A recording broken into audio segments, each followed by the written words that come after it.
नमस्कार साथियों, आपका स्वागत है एक बिल्कुल नए कोर्स में। ये कोर्स है लेबर वेलफेयर पेपर कोड 55 जो कि एनटीए यूजीसी नेट के लिए है और बाकी जितने भी पीयूसी एग्जाम है ये कोर्स सबके लिए है।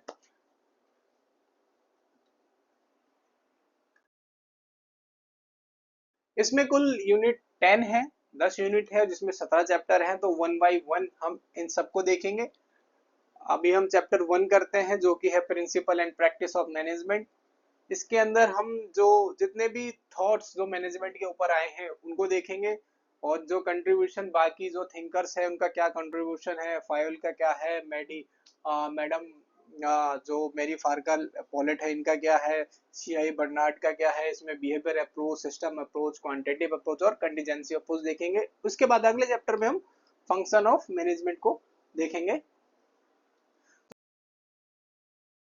तो शुरू करते हैं हम कॉन्सेप्ट ऑफ मैनेजमेंट में। कॉन्सेप्ट ऑफ मैनेजमेंट में हम डेफिनेशन देखते हैं कि आखिर मैनेजमेंट है क्या, जैसे हम पढ़ रहे हैं वो मैनेजमेंट है क्या।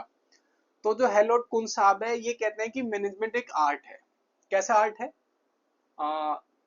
मैनेजमेंट में जब आप एक मैनेजर होते हैं या किसी कंपनी के मालिक है, ओनर है, वहां पे आपके नीचे सबॉर्डिनेट है, बहुत सारे लोग काम कर रहे हैं, उन लोगों में कॉन्फ्लिक्ट हो सकता है या टेक्निकल चीजों में समस्या हो सकती है, बहुत सारी समस्या हो सकती है। उनको अच्छे से कैसे चलाना है, कैसे कॉन्फ्लिक्ट को खत्म करना है, मैनेज करना है, ये सब एक आर्ट है। तो वो मैनेजमेंट को एक आर्ट कहते हैं। दूसरी डेफिनेशन जो मेरी पार्कर फोलेट ने दी है वो भी मैनेजमेंट को आर्ट कहती है। तो अब समस्या ये है कि जब दोनों ही मैनेजमेंट को आर्ट कह रहे हैं और एग्जाम में अगर एक सवाल पूछ लिया जहाँ पे बहुत सारी डेफिनेशन दी है और एक नाम दे दिया है कि ये डेफिनेशन किसने दी, तो हम क्या करेंगे? तो इसे रिलेट कर लेते हैं ना, एक मेमोराइज टेक्निक होती है, मेमोराइज टेक्निक से हम इससे रिलेट कर लेते हैं। हम क्या करते हैं, जो कुंज साहब की डेफिनेशन है, management is the art of getting thing done through and with people in formally organise group. इन्होंने ऑर्गेनाइज ग्रुप की बात करी है। तो एक ऑर्गेनाइज ग्रुप को हम मेमोराइज कर लेते हैं जिसमें 4-5 लोग बैठे हुए हैं और वो क्या कर रहे हैं, एक दूसरे का कान खींच रहे हैं। तो कान से आप कुंज साहब को ले लीजिए, कान खींच रहे हैं माने कुंज साहब की डेफिनेशन है। और एक फॉर्मली ऑर्गेनाइज ग्रुप है। जबकि मेरी पार्कर फोलेट सिंपल अदर्स की बात करते हैं कि management is the art of getting thing done by others. तो जब भी ऑर्गेनाइज ग्रुप की बात हो, मैनेजमेंट को आर्ट बताए तो ये कुंज साहब की डेफिनेशन है, और अगर अदर्स की बात करें तो फोलेट की है। ठीक है। हेनरी फेयोल ने जो डेफिनेशन दी है यहाँ पे, ये मैनेजमेंट को forecast, plan, organise, command, coordinate और कंट्रोल बता रहे हैं। तो फेयोल साहब का तो कंट्रीब्यूशन बहुत बड़ा है। अभी इनकी थ्योरीज भी आगे आएंगी तो उनको हम आगे देखेंगे। ये इनकी डेफिनेशन है। अच्छा, टेलर साहब तो ये मैनेजमेंट को क्या कह रहे हैं कि ये मैनेजमेंट को what you want to do, जो भी करना चाह रहे हैं उसे बेस्ट वे में कीजिए। बेस्ट वे की बात करते हैं। अगर कोई बेस्ट वे की बात कर रहा है किसी डेफिनेशन में तो वो टेलर साहब है। एक एक कीवर्ड आप पकड़ लीजिए तो पेपर में करने में ये बहुत आसानी होगी। अगर कोई बेस्ट वे की बात करता तो समझ लीजिए वो टेलर साहब है। हाँ, इसके बाद आते हैं पीटर डोरकर। इन्होंने क्या डेफिनेशन दी है? इन्होंने क्या बोला है, इन्होंने मैनेजमेंट को मल्टीपर्पज ऑर्गन बोला है। यहाँ पे साइड में मैंने स्पाइडरमैन की एक फोटो लगा रखी है। स्पाइडरमैन का जो नाम होता है उसके कैरेक्टर का मूवी में वो पीटर होता है, इसलिए मैंने इसको लगा रखा है। और जो इसकी टी शर्ट है इस पे देखिए बहुत सारी लाइनें हैं, मल्टी लाइनें हैं, मल्टीपर्पज आप समझ लीजिए। तो इसको कनेक्ट कर लीजिए कि मल्टीपर्पज ऑर्गन अगर कोई मैनेजमेंट को कह रहा है तो वो कौन है? वो पीटर डरकर साहब है।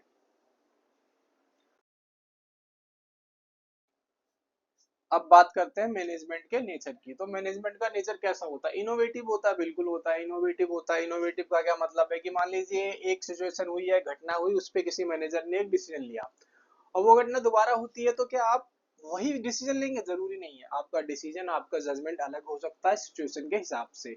तो इनोवेशन होना चाहिए। बहुत सारी पुरानी कंपनियां, कैमरे की कंपनियां जो बहुत बड़ी एमएनसी होती थी, बहुत बड़ी कंपनियां होती थी, बंद हो गई क्योंकि इनोवेशन नहीं किया। बाद में मोबाइल फोन आ गए, स्मार्टफोन आ गए तो कंपनियां बंद हो गई। मैनेजमेंट में ऐसे भी जिंदगी में भी इनोवेशन करने चाहिए। अब बात करते हैं डायनेमिक की। डायनेमिक क्या है? एक ऑर्गेनाइजेशन को बहुत सारी चीजें, एक्सटर्नल चीजें, इंटरनल चीजें इफेक्ट कर सकती है। क्या इफेक्ट कर सकती हैं? जैसे टेक्नोलॉजी, बाहर का पॉलिटिकल एनवायरनमेंट, इकोनॉमी, सारी चीजें इफेक्ट कर सकती है। अगर वो इफेक्ट कर रही है तो उस सिचुएशन में आपको डिसीजन लेने हैं, आपको डायनेमिक रहना है, इसलिए मैनेजमेंट डायनेमिक है। यूनिवर्सल, यूनिवर्सल इसलिए है क्योंकि मैनेजमेंट ऑर्गेनाइजेशन में हर जगह है, हर जगह आपको मैनेज करना है, तो ये यूनिवर्सल है ही। Science as well as art. Science क्यों है? क्योंकि हम ऑर्गेनाइजेशन में टूल्स का इस्तेमाल करते हैं, टेक्निक का इस्तेमाल करते हैं, बहुत सारी टेक्निक्स टूल्स चलती हैं, इसीलिए ये साइंस है। आर्ट इसलिए है क्योंकि सिचुएशन अलग अलग हो सकती है, उस सिचुएशन में हमें उनको सही से मैनेज करना है, ये एक आर्ट है, इसलिए यहाँ पे मैनेजमेंट को साइंस और आर्ट दोनों बताया गया है। Group activity, of course management या ऑर्गेनाइजेशन में हम इंडिविजुअल तो काम करते नहीं है, बहुत सारे लोग होते हैं, तो वो सारे लोग काम करें एक ऑर्गेनाइजेशन के गोल के लिए, तो ग्रुप एक्टिविटी। मैनेजमेंट क्या है? ग्रुप एक्टिविटी भी है। कोऑर्डिनेशन ऑफ एक्टिविटीज, बिल्कुल कोऑर्डिनेशन होना मैनेजमेंट में बहुत ज्यादा जरूरी है, या किसी भी चीज में अगर हम ग्रुप में काम कर रहे हैं तो कोऑर्डिनेशन नहीं होगा तो सब अलग अलग दिशाओं में काम करने लग जाएंगे। ऐसा होना नहीं है, ऐसा करना नहीं है। क्या करना है? सबको एक ही डायरेक्शन में काम करना है, इसलिए सब में कोऑर्डिनेशन होना जरूरी है। तो कोऑर्डिनेशन भी एक नेचर है मैनेजमेंट का।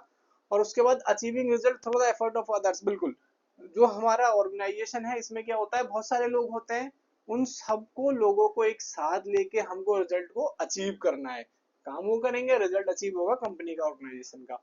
उसके बाद है प्री अरेंज ऑब्जेक्टिव। इसमें भी प्री अरेंज ऑब्जेक्टिव में भी सारे जितने भी हमारे ऑब्जेक्टिव हैं, ऑर्गेनाइजेशन में जितने लोग हैं, सबको एक सिंगल डायरेक्शन में ले जाना है, वहां से हमको उनको सबको अरेंज करना है और ऑब्जेक्टिव को अचीव करना है। तो ये सारे जो मैनेजमेंट के नेचर हैं। अच्छा, इसके बाद आते हैं मैनेजमेंट जो है, मैनेजमेंट स्किल्स की बात कर रहे हैं यहाँ पे। तो ये रॉबर्ट कॉट साहब हैं, रॉबर्ट कॉट साहब ने एक ये मैनेजर स्किल्स पे एक अपना ये डायग्राम दिया है, इसको समझ लेते हैं क्या कह रहा है। इसमें देखिए, पहले तो एक टॉप मैनेजमेंट है, उसके बाद मिडिल मैनेजमेंट है, उसके बाद फर्स्ट लाइन मैनेजमेंट है। जो फर्स्ट लाइन मैनेजमेंट है इसे हम लोअर मैनेजमेंट भी कहते हैं, ठीक है, या आप इसे ऑपरेशनल लेवल भी कह लो। टॉप मैनेजमेंट, मिडिल मैनेजमेंट और लोअर लेवल मैनेजमेंट। अब इनकी तीन अलग अलग स्किल्स के बारे में यहाँ बता रहे हैं। एक है कॉन्सेप्चुअल स्किल्स है, ह्यूमन स्किल्स है, टेक्निकल स्किल्स। अब समझिए, जो लोअर लेवल का पर्सन होगा, जो वर्कमैन कैटेगरी का व्यक्ति होगा, उस पर टेक्निकल स्किल ज्यादा होगी, ज्यादा टेक्निकल स्किल चाहिए। कैसी टेक्निकल स्किल चाहिए? मशीनें चलानी है, कोई क्लर्क है उसे सिस्टम चलाना है, ठीक है। तो जो नीचे के लोग होंगे उनमें टेक्निकल स्किल होनी चाहिए, ठीक है। अब उसके बाद आते हैं जो बीच वाले लोग हैं, बीच वाले लोगों में मैनेजर होगा, ठीक है। तो मैनेजर या उससे सीनियर मैनेजर होंगे, इनमें क्या है, ह्यूमन स्किल होनी चाहिए। ह्यूमन स्किल का मतलब ये है कि वर्कर को ज्यादा परेशान भी नहीं करना है, ज्यादा दबाव भी नहीं देना है, और उसे बिल्कुल फ्रीडम भी नहीं देनी है कि वो काम नहीं करे। अगर उनको कोई समस्या है तो उनको सॉल्व भी करना है, मतलब ह्यूमन स्किल्स होनी चाहिए, ह्यूमन रिलेशन स्किल्स होनी चाहिए। ये बीच के जो मीडिएटर होंगे, मिडल लेवल पे होंगे, उनमें ये क्वालिटी होनी चाहिए। अब बात करते हैं टॉप मैनेजमेंट की। टॉप मैनेजमेंट का मतलब होता है ऑर्गेनाइजेशन पे जो टॉप पे बैठे लोग हैं।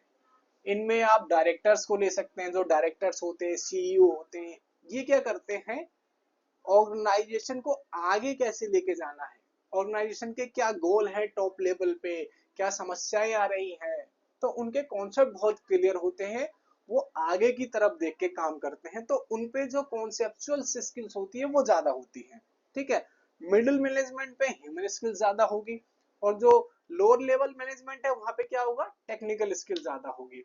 तो इस चैप्टर से, बिल्कुल इस वाले ग्राफ से बहुत सारे सवाल आ सकते हैं, आते भी हैं। टॉप लेवल में अगर सवाल आ जाएगी कॉन्सेप्चुअल स्किल्स किस में ज्यादा होगी और ऑप्शन आपको दे दिया जाए, तो आप समझ लेना कि टॉप मैनेजमेंट पे जो कॉन्सेप्ट होगा वो बिल्कुल क्लियर होना चाहिए, आगे की उनकी सोच होनी चाहिए।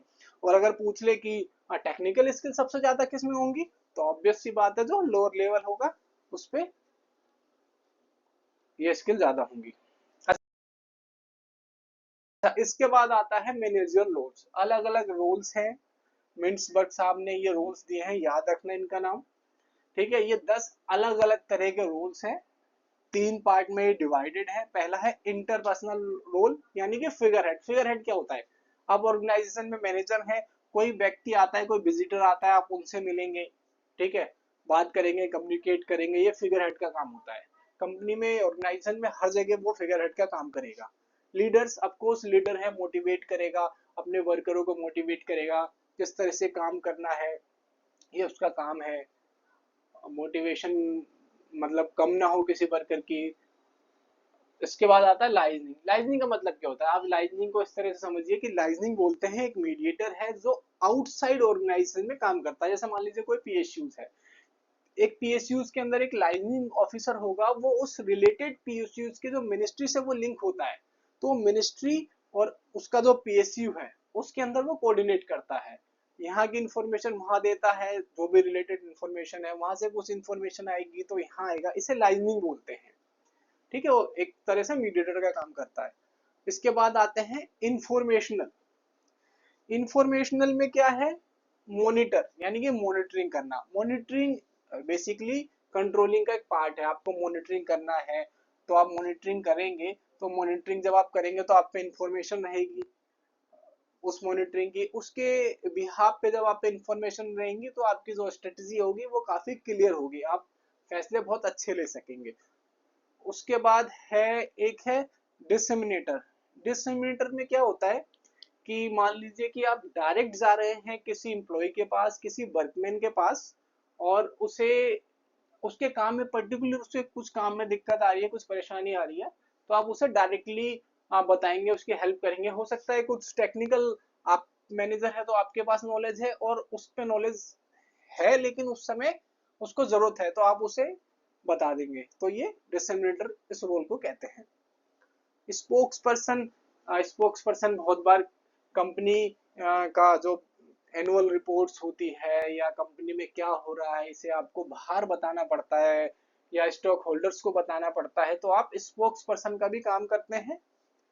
अब इसके बाद इंटरप्रेन्योर या इंटरप्रेन्योरशिप, मतलब मालिक जो होते हैं, जो बॉस लोग होते हैं, कंपनी के बारे में सोचना, कंपनी आगे कैसे ग्रो करेगी, आगे जो समस्या आ रही है उन सबसे जूझना। मतलब आप मालिक हैं, आप बॉस हैं, आप डायरेक्टर हैं ऑर्गेनाइजेशन के, आपके नीचे बहुत सारे मैनेजर हैं, लेकिन अल्टीमेट, चाहे उन्होंने कुछ भी बोला, आपको कुछ भी सजेशन दिया हो नीचे वालों ने, लेकिन फैसला आपको ही लेना है। ठीक है, तो आप इस तरह से एक मालिक के रोल में, बॉस के रोल में होते हैं, जिसे आप इंटरप्रेन्योरशिप कहते हैं। इसके बाद आता है डिस्टरबेंस हैंडलर।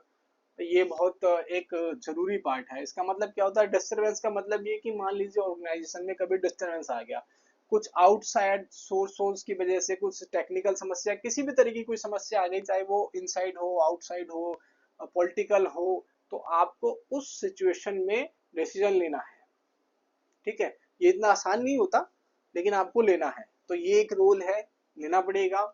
अच्छा, रिसोर्स एलोकेटर, जैसा कि नाम है, अब रिसोर्स है आपके पास जो भी है, उसको आपको किस किस डिपार्टमेंट में लगाना है, कहाँ पैसा कम देना है, कहाँ पैसा ज्यादा देना है, किस चीज को रोकना है, किस चीज को ज्यादा बढ़ाना है। ठीक है, तो रिसोर्स को किस तरह से एलोकेट करना, ये भी आपका एक रोल है, एक जिम्मेदारी हो जाती है। अच्छा, निगोशिएटर। निगोशिएटर से मतलब है कि मान लीजिए आप कुछ प्रोडक्ट खरीद रहे हैं ऑर्गेनाइजेशन के लिए, तो आप वहाँ पे निगोशिएट करते हैं, प्राइसिंग में करते हैं कि नहीं भाई, मुझे तो वहाँ इतने का मिल रहा है, आप इतने का दो, इस रेट में ही देंगे, नहीं तो हमारा माल जो महंगा हो जाएगा। या आपने जब वो प्रोडक्ट बना दिया, आप उस प्रोडक्ट को बेच रहे हैं, तो आप कंज्यूमर से डिस्कस कर रहे हैं कि हम इसे इस प्राइस में देंगे, या आप अगर खरीदेंगे तो आप ये स्कीम देंगे, मतलब निगोशिएशन करना है। ठीक है, तो ये सारे रोल हैं, निगोशिएटर का रोल है। तो फिलहाल इस चैप्टर में इतना ही रखते हैं, फिर हम आगे के